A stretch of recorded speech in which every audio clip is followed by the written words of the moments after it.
number one of the Good Neighbor podcast. Today, I have the pleasure of introducing and interviewing Garfield Bowen, the executive producer and host of this new show, the Good Neighbor podcast, Port St. Lucie, Florida. Garfield, welcome to your show. How you doing? I'm doing good, Charlie. I'm excited to turn the microphone over to you. But before I do that, I've got a few questions for you. And the first one is, why donate your time to this cause to help local businesses? Why are you doing the Good Neighbor podcast? I have a passion for business, and I understand the struggles of today's business owners have helping, building their awareness. As a business owner myself, I know their pain. Years ago, life was much easier. There was just the Yellow Pages and a few TV channels. Now it's the Wild Wild West. Oh my goodness, yes. Yeah. My desire with Good Neighbor podcast is for local business owners to take advantage of a free branded podcast that can be an important tool in their toolbox in making a deeper connection with the residents of Port St. Lucie. Yeah. You make such a good point. The wild west of marketing. I as you know, I work with a lot of businesses here in Southwest Florida, and they're a challenge. I mean, obviously, folks who are new to business, I just had a wonderful attorney yesterday on my show there, and she left a bigger firm to do her own, and she's swamped with her day-to-day lawyering stuff in her practice, and she's trying to figure out marketing, and you could just tell, she's overwhelmed. She has kids. She's in her free time, what little she has. She's trying to figure out what to do, how to do it.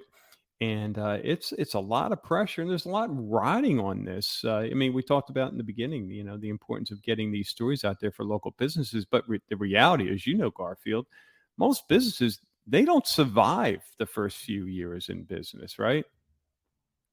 Definitely. Yeah. It's difficult.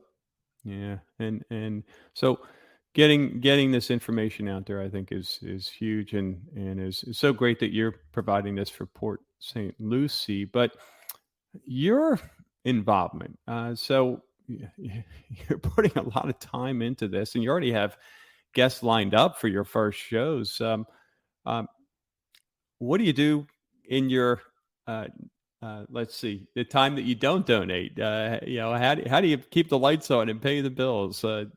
Tell us about your business. Well, I have a few years ago, after the passing of my father, it led me to move to Port St. Lucie to be closer to family. Yeah. And I left a successful business just wanting some downtime.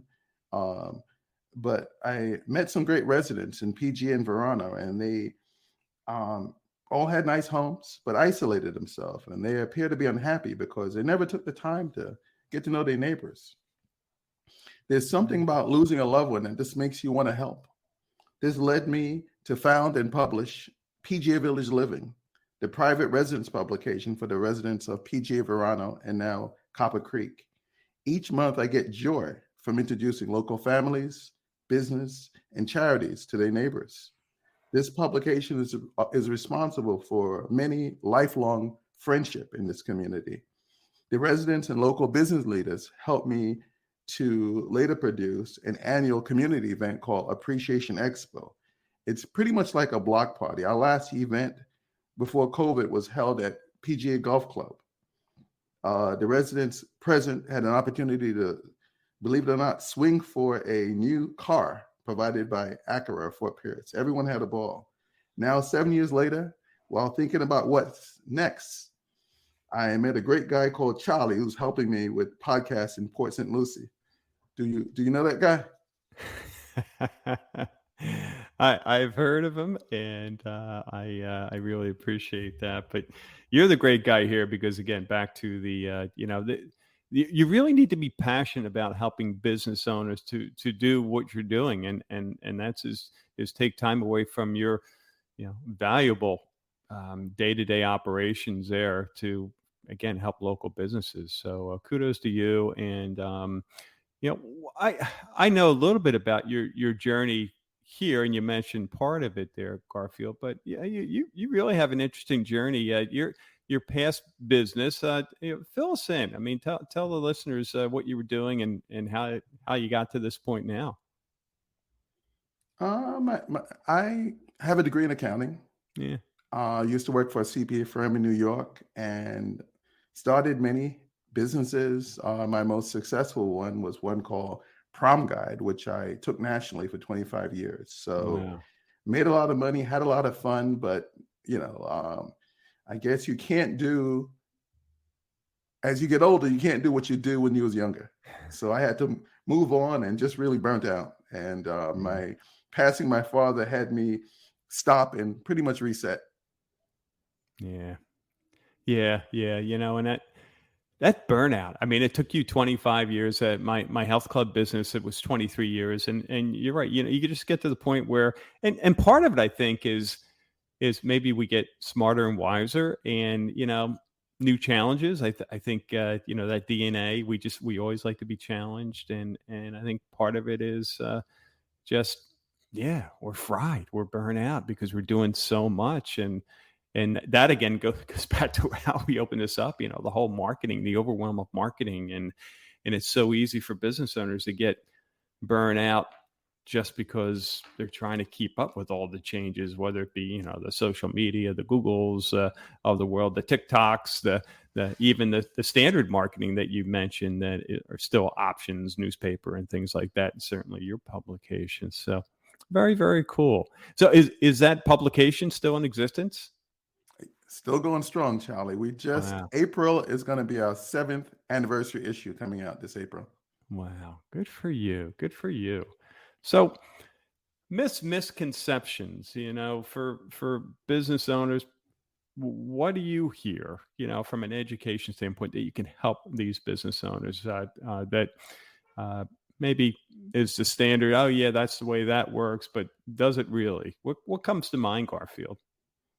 Well, I want everybody to listen to this one. The biggest myth and misconception is that word of mouth is a marketing strategy. Mm, You mm. know, the truth is there are two types of word of mouth, and I'm sure you know this well, Charlie. Bad word of mouth travels like wildfire, and good like molasses.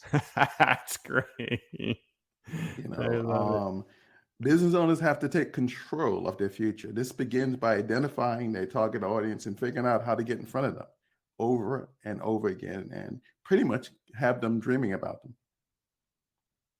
Love it. Love it. Yeah. And I'm going to go back to my business, and I'm sure with even before your current publications, your prom guide, that word of mouth is awesome. I mean, hey, yeah, bottom line, if you're not getting word of mouth, you're in trouble because, geez, and for my health clubs, 50% of our new members came from word of mouth, but we wouldn't have lasted a day if we just depended on that because it was the other 50% that got us over profitability and I think the other piece of that is that that word of mouth um, uh, comes from your existing customers, and the more of them you have, the more word of mouth, right? The more referrals you get. So yeah, love that molasses comparison. All right, stepping away from business for a moment, what's the fun side of Garfield look like? What are you doing for fun? I don't know if I have much fun. I enjoy watching lots of Shark Tank. I catch the reruns on CNBC. Uh-huh. But whenever not working, I spend time, as much time as I can, with family and friends. This include birthday parties, movies, watching the ball games, and local trips. Yeah. So Shark Tank, uh, what was that one product that you said either, oh, I had that idea years ago, or you just knew it was going to be a slam dunk success that maybe we're familiar with? Anything come to mind? Um, the untuck shirts. I actually have one on right now. I was in Jacksonville, walked into the store, and it's like, oh, this was on Shark Tank, and it just, I always like wearing my shirts outside my pants, but it had to be tailored properly. It had Yeah. to be Yeah. rounded off so it really stand out. So that was one big thing. But one of the things I think that shocked and it really drew my attention a lot in is there was a gentleman that made $500,000 selling T-shirts. And the funny thing about it is the T-shirts didn't even look good. What was the deal with the T-shirt? Did it have a certain saying, or The guy was just good at marketing. He was just good at marketing. yeah, He spent a truckload on marketing, but he did $500,000. So, as you see, the product is just half of the equation. You yeah, have to have a really good marketing strategy to be successful. And we hope we can chip away on that. yeah, and sometimes less than half of the equation. Hmm. It's Hmm. you got to get your brand out there. If you don't, you're in trouble, and Hmm. you can always, you know, buy time to. Not that you ever want to go in business with a poor product or poor service, but at Hmm. least good marketing buys you some time to fix it, right? Right, right. Definitely, definitely. Uh, all right. So, how about hardship life challenge, Garfield? What comes to mind a period of time that you were challenged, you got through it? Now, looking back, you can say, hey, because of that, I'm better for it. I'm stronger. Well, I had a pretty blessed life. I mean, I had a great life. And 5 years ago, everything came to a halt. I was diagnosed with cancer, Uh, you know, and I wasn't supposed to be here today, but the good Lord had another plan for me. Much prayers, support from family and friends made a difference. This experience humbled me and really taught me something I never knew never understood is how to accept help from others. It's easier to give than receive, as the good book says. 5 years later, as a cancer survivor, God and the Bible is playing a greater role in my life. Wow. Wow. So does that partially explain? I mean, you're just so easygoing, easy, even keeled. Was that always Garfield, or did you just after that go, you know what? Um, you know, the I'm not going to sweat the little stuff anymore. Yeah, it is. It is. You realize how little you have control over Yeah, things. And you yeah, just, you try to maximize what you can have control over and not worry about it, pray about the rest, you know what I mean? And it's just that balance to know. I think there's like, I'm not Catholic, but there's that serenity prayer, about, yeah, you know, doing what you can and just really lean on the Lord for the things that you can't do and let his will be done. yeah. That's good. That's a good reminder. Yeah, so easy to get caught up in the day to day craziness Hmm. at times, and Hmm. important to step back or step outside. I mean, we have it so blessed here in Florida, just to breathe in the awesome weather and the sunlight.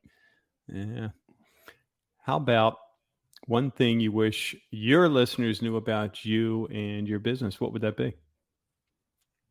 Well, I'm with the Good Neighbor podcast. I want everybody to get their free podcasts. I mean, this is my gift to business owners. It's really a great way to get your message directly to Port St. Lucie residents. Love it. Love it. Well, on that note, uh, how can they get in touch, learn more, get on your list, get their show booked? Okay, the best way to get more information is the website, gnpportstlucie.com. That's G as in good, N as in neighbor, P as in podcast, and Port St. Lucie. Make sure to spell out the Saint, SAINT, and my number, 772-362-3840. Well, awesome. Well, Garfield, man, I'm turning over the mic for real now. The show is yours. We wish you the absolute best, and so excited again for not just the businesses, but the residents of your area, Port St. Lucie. They're really going to enjoy getting to know the local business owners and ideally support them because they know they're local and they've been supporting your residents for such a long, long time. So, best of luck to you, Garfield. Thank you, Charlie, for your guidance and keep doing what you're doing. Thank you for listening to the Good Neighbor Podcast, Port St. Lucie. To nominate your favorite local businesses to be featured on the show, go to gnpportstlucie.com. That's GNPPortSt. Or call 772-362-3840.